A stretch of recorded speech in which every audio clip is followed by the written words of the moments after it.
Assalamualaikum warahmatullahi wabarakatuh. Bapak Ibu yang berhormati, alhamdulillah pelaksanaan salat Jumat dan istighosah telah selesai. Mudah-mudahan apa yang kita laksanakan dan apa yang menjadi doa kita semua senantiasa diridhoi dan dijawab oleh Allah Subhanahu wa Ta'ala. Dan Bapak Ibu yang berhormati, kembali menunjukkan bahwa kegiatan rutin kita ini yang keliling itu biasanya di malam 14 atau di malam ke-16 di bulan Hijriah. Kalau malam ke-15-nya kami sudah rutin di Musola Anur setiap malam ke-15-nya di bulan Hijriahnya. Maka kalau yang ini ke masjid dan masjid-masjidnya biasanya kalau kita hiburan dengan acara Idul Adha kita malam 14. Kalau sudah kita di malam ke-16. Jadi malam hari ini malam ke-16 di bulan Hijriahnya. Dan insyaallah mohon doa dari para semuanya, mudah-mudahan kita bisa istiqomah melaksanakan kegiatan rutin ini. Dan kembali ini kegiatan rutin ini kita laksanakan bergilir dari masjid ke masjid, dan insyaallah bulan depan bertempat di Masjid Hidayah Sukajadi atau Widetu, karena tinggal satu masjid lagi. Kemudian setelah itu kita akan mulai bersolat dan bapak-bapak ibu-ibu, berarti kalau umpama kita nggak ikut, hanya ikut di Masjid Al-Falah saja, maka mungkin 7 bulan dan 8 bulan yang akan datang baru bertempat di Masjid Al-Falah lagi. Karena masjid kita ini kalau kita hitung termasuk yang baru bangun Al-Kausar dan kemudian ada Sukajadi 1 itu masih baru, berarti ada 10 masjid. Nah, yang belum jadi, yang sudah jadi itu baru beberapa masjid. Artinya kalau kita pilih berarti 8 bulan yang akan datang baru bertempat di Masjid Al-Falah lagi. Jadi itu dan untuk selanjutnya kami mohon pencerahan daripada Bapak Ustadz Kabusur terkait dengan amalia kita ini, dan mungkin agar bisa memberikan semangat kepada kita semua dalam kegiatan Lailatul Istimewa ini.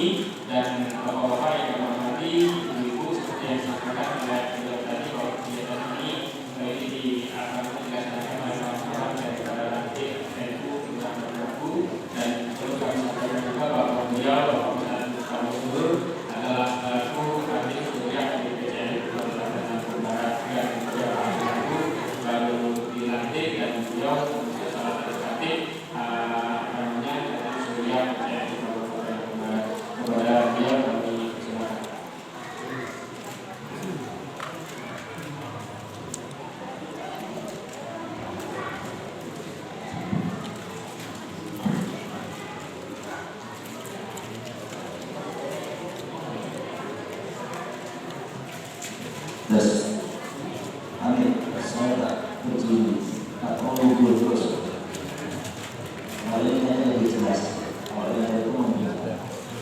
Assalamualaikum warahmatullahi wabarakatuh.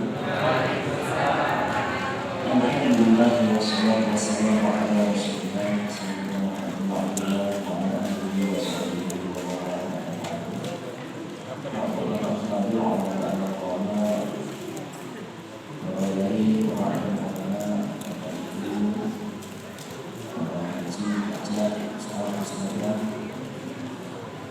seluruh jemaah terutama di lingkungan Masjid Al-Falah yang berbahagia, juga dari rekan-rekan pengurus Kadin NU Kelurahan Widetu Kecamatan Kalibuke yang saya banggakan.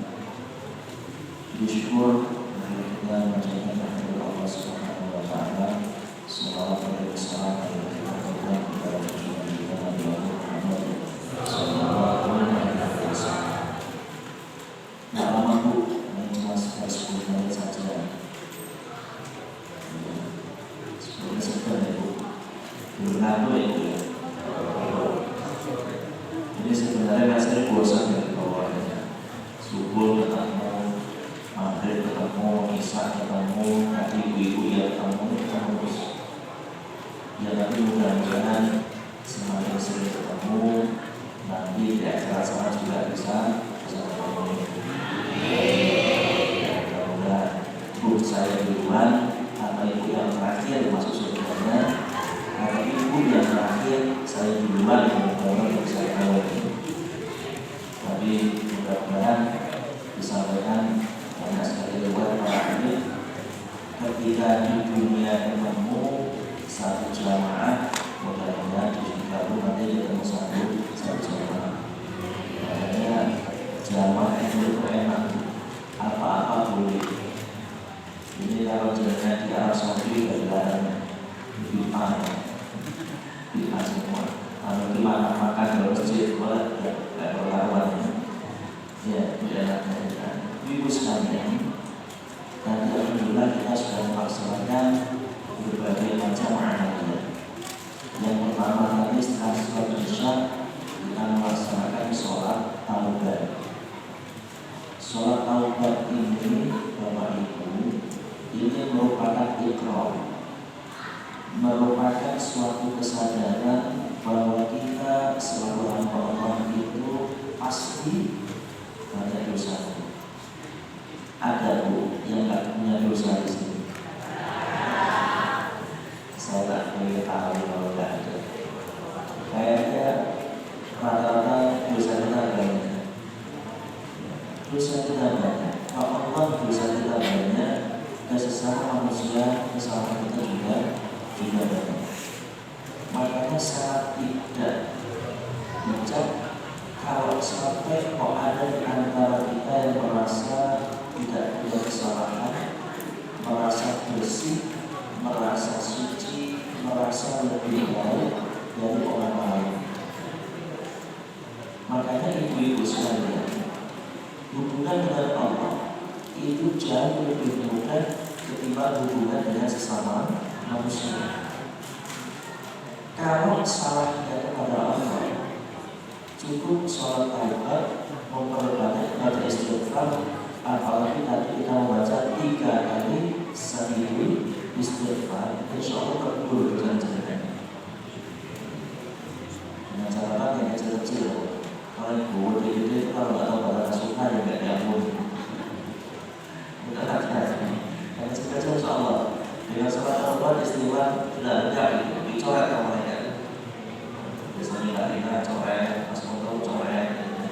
Tapi hati-hati. Kalau nggak kita masih masuk nggak dilakukan kalau nggak kita maaf. Jadi kalau urusan dengan Allah gampang. Tapi yang paling sulit adalah ketika kita melakukan kesalahan kepada sesama manusia. Itu hati-hati. Seumur hidup kita sujud jungkul ke hadapan Allah, kalau belum kita maaf, maka Allah pun tidak akan mungkin menghapus dosa dan kesalahan kita kepada sesama manusia. Maka memang saya ceritakan ketika kita ngaji suatu waktu yang itu ya, mungkin masih ingat atau tidak ingat. Tapi sebagai ibu saya tidak ingat bagaimana dosa anak kepada orang tua tidak akan diampuni oleh Allah, bahkan sudah sampai ke neraka pun tidak akan diampuni oleh Allah sampai orang tua itu kepada anak. Hati-hati kalau sama anak ya kalau orang yang salah jangan anak salah harus dimaafkan. Nah, ini kalau gitu. Maka sekalipun di antara kita pasti pernah salah, pasti sudah. Saya, Ustaz Hermadi, semua itu pernah melakukan kesalahan, pernah melakukan dosa. Kalau sudah minta maaf, ya sudah lupakan yang lalu dia lakukan. Masa diingat-ingat sudah. Allah itu maha pengampun, kalau sampai tidak memaafkan bukan sombong. Sudah. Itu yang pertama. Yang kedua, tadi kita juga sudah melaksanakan sholat tasbih. Ini kalau tata cara memang yang masyhur ada 2. Tadi disampaikan sama Ustaz kita. Nggak usah ikut. Sholat sama saya kan agak beda. Sama seperti tadi kok juga agak beda. Nggak usah ikut. Ini sebenarnya sombong. dua-duanya benar.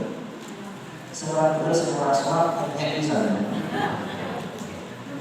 Sholat enggak, ke masjid enggak, malah nenek-nenek. Itu saja. Itu sama perdebatan dulu.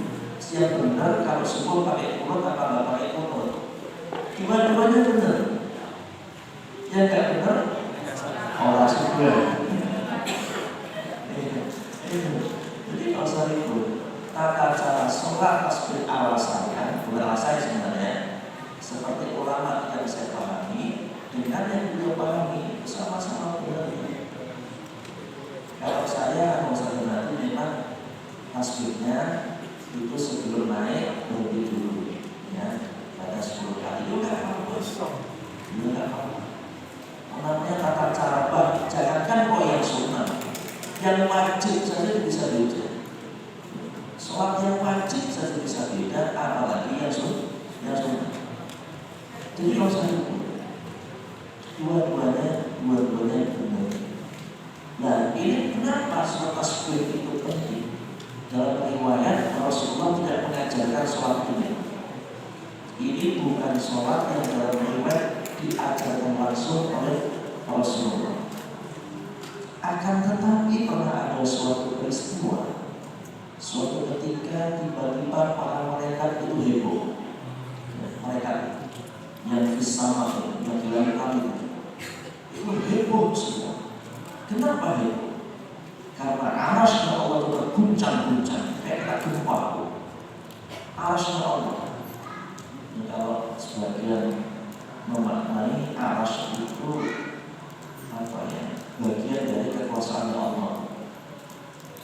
Itu terguncang-guncang seperti mengalami gempa, orang malaikat heboh. Lalu kemudian malaikat bertanya, ya Allah, apa yang terjadi di arasmu? Lalu kata Allah, para malaikat, coba kamu cari di dunia itu, jangan-jangan di antara hamba yang sedang melakukan sesuatu. Ditelusur oleh para malaikat, ternyata pada saat itu ada seorang hamba yang sedang melaksanakan sholat tasbih. Bisa bayangkan, satu orang sholat tasbih itu mengguncang arasnya Allah. Ya kalau semasjid itu berapa itu apa enggak gemeter malaikatnya dari tangan sana.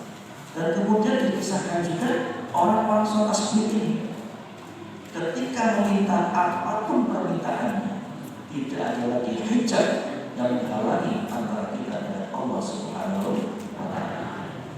Maka tadi kalau kemudian beliau mengajarkan kita berdoa, itu permintaan kita. Termasuk dalam sholat hajat, itu juga ada yang berbeda. Ada yang berbeda. Apa yang berbeda? Ada yang mengajarkan ketika membaca iya karena butuh wa iya karena stain dibaca 11 kali. Ada yang mengajarkan itu. Boleh Pak? Boleh. Ada yang mengajarkan tadi dia membaca Al-Kafirun 10 kali, Al-Ikhlas 10 kali. Boleh. Boleh. Jadi mengulang-ulang membaca sholat di dalam atau ayat di dalam satu kali bacaan sholat itu juga dibenarkan. Dan ini harus sholat. Apalagi kalau kita mengaji tentang ilmu Al-Quran itu kadang-kadang bingung jadinya. Karena tata cara membaca antara orang yang satu dengan yang lain itu beda. Pak Darman itu kalau merok angel. Paling banyak roh susah. Alhamdulillah Rabbil itu Rabbil. Seperti orang Makassar itu suruh Rabbil ya susah, jengking lidahnya nggak bisa. Sama dengan orang-orang tua Jawa zaman dulu, suruh baca alamin itu ya orangnya ngalamin. Alhamdulillah ya Rabbil ngalamin. Alhamdulillah. Dulu Pak dikatakan alhamdulillah, semangat. Tapi orang Makassar Rabbil susah, istilah Rabbil. Alhamdulillah Rabbil alamin. Itu sekarang karena masing-masing suku itu semuanya berbeda. Tetapi jangan kita kecil hati Bapak Ibu, karena seorang ulama yang besar bernama Sa'id An-Nabi. Suatu ketika dia bermimpi kemudian Rasulullah.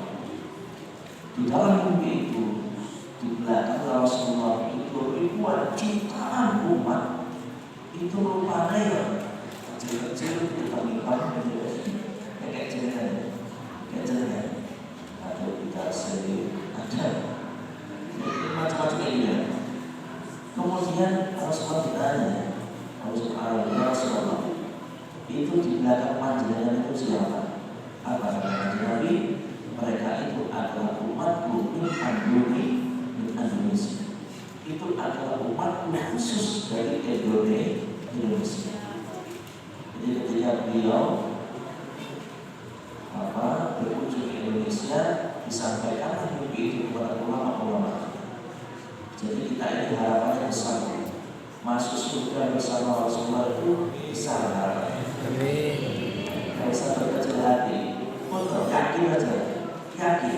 Yang penting tidak berbuat dosa besar, sudah taubat, minta ampun, itu potensi masuk surganya besar. Yang penting apa? Sholat 5 waktu dijalankan. Kita yakin aja, kita semuanya akan masuk ke dalam surga Allah Subhanahu wa Ta'ala. Apalagi dengan amal yang banyak.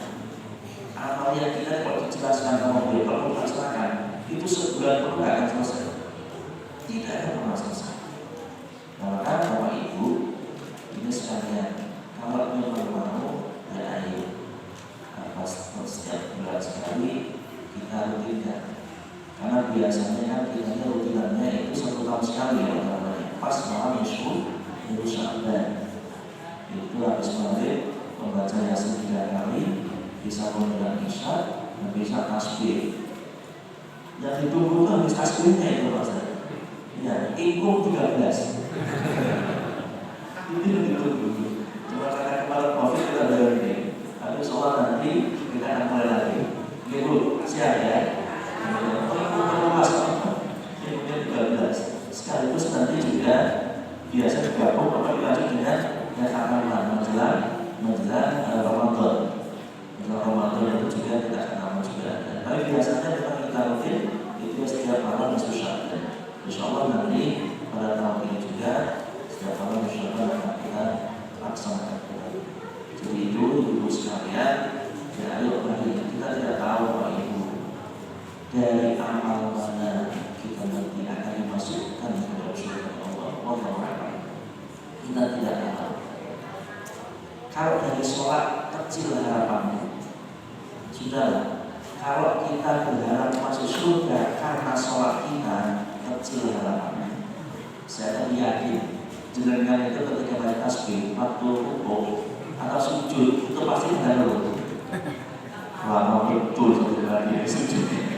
Ada yang pusing lah, ada yang ngumpet lah, ada yang kalau begitu dirundung lah gitu. Ada sedangkan untuk baca-baca itu udah pernah dirundung, sholat lama betul ya Ustaznya. Ya padahal dibandingkan tadi saya ngomong sama ibu-ibunya, Bu, dibandingkan dengan malam tahun baru lebih lama. Kalau malam tahun baru jadi kan harus pada keliling. Ini kabarnya berapa enggak? Nggak tahu bahas gimana. Itu kabarnya kemarin malam tahun baru itu ikan kira-kira 5 itu lebih dari 2 ton. Itu ikan. Cuma diliwat-liwatin aja. Itu katanya kok lebih dari 2 ton ikan nila itu beredar. Itu kata dari mulai jam 7 itu sudah mulai bakar-bakar. Bahkan sebulan dari Ical itu tanggal 1 malam berarti sudah malam apa? Sudah lewat. Itu masih banyak ikan bakar juga ya. Berarti tadi malam ini juga bagian bakar-bakar. Dan dibandingkan malam ini kita cuma tadi kurang lebih kita sholat isya itu dimulai jam 8 kurang 10. Jam 8 kurang 10 berakhir sholatnya saja itu berarti jam 9 kurang 10. Berarti kan cuma 1 jam. Cuma 1 jam. Enggak lama 1 jam sholat, enggak lama. Apalagi kalau jenengan mau praktek belajar sholatnya 1 kali 100 rakaat. Siap Bu. Itu susah banget.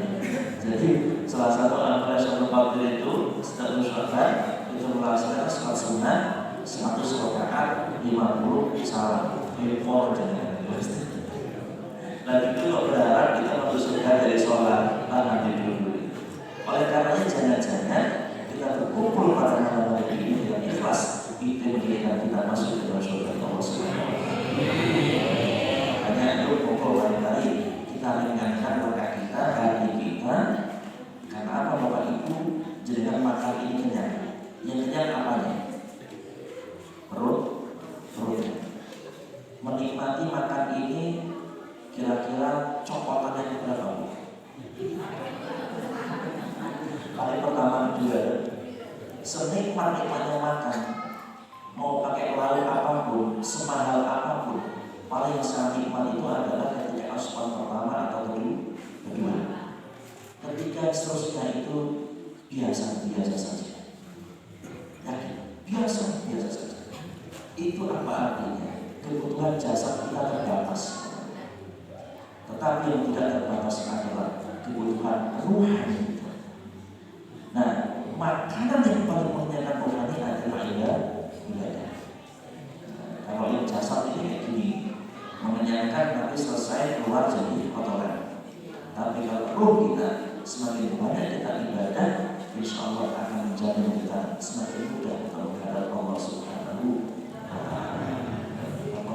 Banyak ibadah itu rasanya gampang. Insya Allah semakin banyak ibadah itu apa? Karena kata Kanjeng Nabi, orang-orang itu nanti meninggal dunia itu cek ketika hidupnya kebiasaannya seperti apa.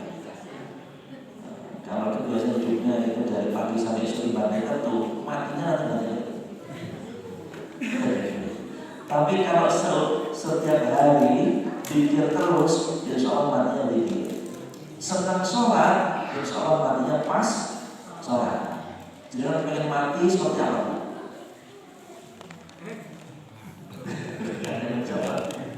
Pengen mati pas apa? Pas pikir, pas sholat, atau pas tidur? Kalau pengen mati pas tidur, perbanyak lagi tidur. Nanti jangan coba pas tidur. Tapi kalau pengen mati pas sholat, perbanyak langsung sholat. Dan kalau pengen mati pas pikir, perbanyak lagi pikir. Tinggal pilih. Kalau pengen mati di jalan, sedang nguyur ke jalan. Tinggal pilih aja. Tapi insya Allah kalau kita pas pengen matinya, makanya bukulah ada ulama cita-citanya meninggal dunia pas sholat. Itulah kita para ulama meninggal terbaik adalah pas waktu menjalankan sholat. Entah itu sholat wajib atau sholat sunnah, itu meninggal dalam keadaan yang sangat baik, setara dengan orang-orang yang mati dalam keadaan syahid. Mudah-mudahan kita semuanya amal kita diterima oleh Allah, kita menghadap Allah nanti dengan lapang dada, dengan tenang, dengan hati yang bersih, sehingga kemudian kita mudah terbebas dari tuntutan dan hukuman Allah Subhanahu wa Ta'ala. Amin. Amin. Yuk mulai bulan depan kita buktikan. Kalau kita setuju, Bapak Ibu, nanti bulan depan kita laksanakan di masjid kita. Dan kalau pas nanti beliau juga di masjid lain, boleh mengikuti. Jadi nanti kita cari tanggal yang kalau nanti kan tanggal 15 ya. Kita bisa di malam 14 atau di malam 15. Kita sepakati saja, nggak apa-apa. Orang 3, dia orang 3. Orang 2, dia nggak apa-apa orang 3. Ibadah itu nggak perlu jumlah, tapi semakin banyak jumlah semakin bagus. Tapi semakin banyak semakin bagus. Syukur-syukur ada sebenarnya. Alhamdulillah. Terima kasih. Assalamualaikum warahmatullahi wabarakatuh.